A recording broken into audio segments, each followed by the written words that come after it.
Hi, I'm Crystal. This is the next page of my All Tim Holtz art journal, and I'm covering my working life in coffee cups. I started out working in the 80s, and so I've got a coffee cup that was popular in my youth, and the coffee cup that's ubiquitous today. And I thought the file folder mini books were a perfect addition to this theme, and I really enjoyed making those. So the mini books are no-sew. I just assembled those with a staple. And I've got a little loop and a tuck spot to hold them in place on this coffee spread. And I just feel like I don't spend enough time talking about work compared to how much time I spend at work. So I wanted to add a little bit of that to my journal. So I have a process video to follow this. It's not a full-on tutorial. We'd be here for hours, but I'm going to talk about the different steps that went into this. So I started out with some mixed media paper, and I stamped on it using some acrylic paint. I wanted something waterproof. I just chose a couple of stamp sets that I thought I could use to add some texture. And I'm just going to use a brayer to apply the acrylic paint to the stamp. I do think that's an important approach when you're using acrylic paint to stamp, because if you dip the stamp into the paint, you end up with big globs of paint all over your stamp. I've learned that the hard way. So a brayer is really necessary. I could have done this with permanent ink instead. That would have worked just fine. But I like acrylic paint. It's inexpensive. I have lots of colors. So I used acrylic paint. Once I've got the waterproof stamping down, it is important to wash the stamp because the acrylic paint will dry permanently. And it can ruin the texture of the stamp. So I'm going to spray these with some spray stain in brown and gray, and I'm just spraying liberally. And I followed that with some water to make sure that the stain spread out. And once that was dry, I'm going to add some distress oxide in the bare spots, or just to change the color a little bit, knock back a little of that white stamping that I thought was a little too white. And I will also spray this with water before I proceed. Once I've got that done, I'm going to build my coffee cup.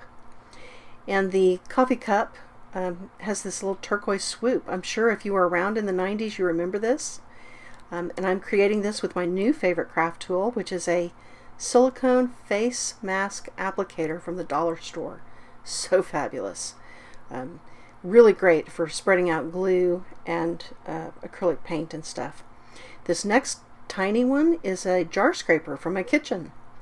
So really enjoyed making the swoop, and it's a little larger piece of paper than I needed, but I got several chances to get a good coffee cup. And then for the Starbucks cup, I just pencil sketched the logo, and I don't think I did a great job. It's kind of an impressionistic take, but after I sketched, I just colored in with green marker. Next, I'm going to build the tuck spot by cutting out a bunch of extra coffee cups, and I'm going to layer up some paper for the die cut letters. That's just a magazine page and a damage sewing pattern. Then I'm going to mark the holes for punching to put into the 3-ring art journal. Very important to do this before attaching the letters, because otherwise you run the risk of punching a hole through a letter. And I've got the letters washi taped to a piece of paper. I'm just checking the fit of my mini book. So this makes it a little easier to attach the letters, I think. I'm just going to glue the letters at the top. The letters are not structural in any way, and so that's really plenty of glue to hold them on. And then once the glue dries on the top half of the letters, I just peel the washi tape up and remove that piece of paper. It's really easy, and it keeps the letters straight, or straight enough for me. Now the tuck spots are structural, so I'm going to use a lot more glue. I want to make sure that those are really glued down well.